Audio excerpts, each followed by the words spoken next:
grace and peace of God our Father and the Lord Jesus Christ be with all of you. And also with you.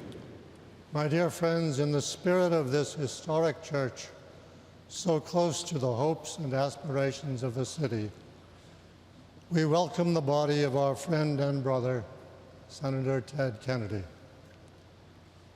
Almost from birth, Senator Kennedy led a uniquely public life. His life was part of ours, our lives a concern of his. But Ted also led a private life, a life of faith and of prayer that his actions always pointed to, but that was zealously private. It is perhaps here, in the quiet of this sacred space that he visited so often, that we can best recognize that the two lives, public and private, were actually one. It was the private life of faith and of prayer that held the secret to the extraordinary public life of compassion and of service. And so in the spirit of the faith that Senator Kennedy enjoyed and of his compassion that we share, we begin. That is Father Monin. In the waters of baptism, Senator Kennedy died with Christ and rose with him to new life. May he now share with him eternal glory.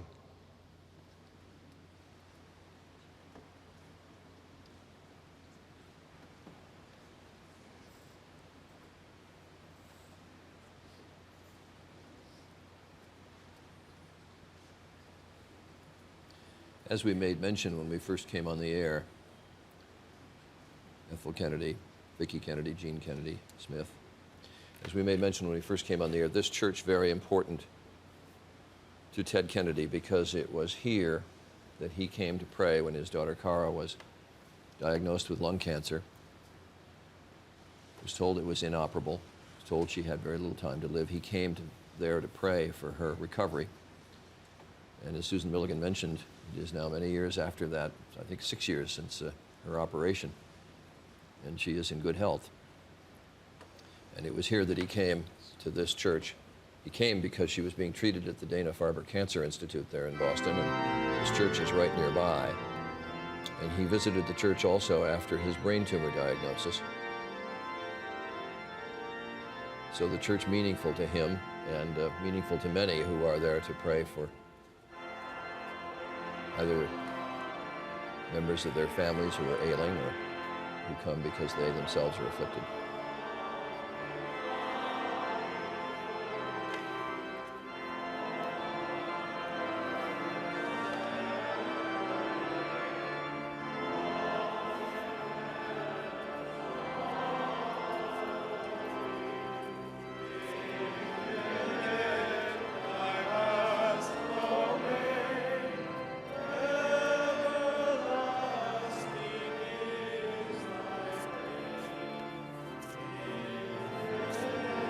This is the processional hymn, Holy God, we praise thy name.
Gene Kennedy Smith, as we mentioned, the only surviving sibling.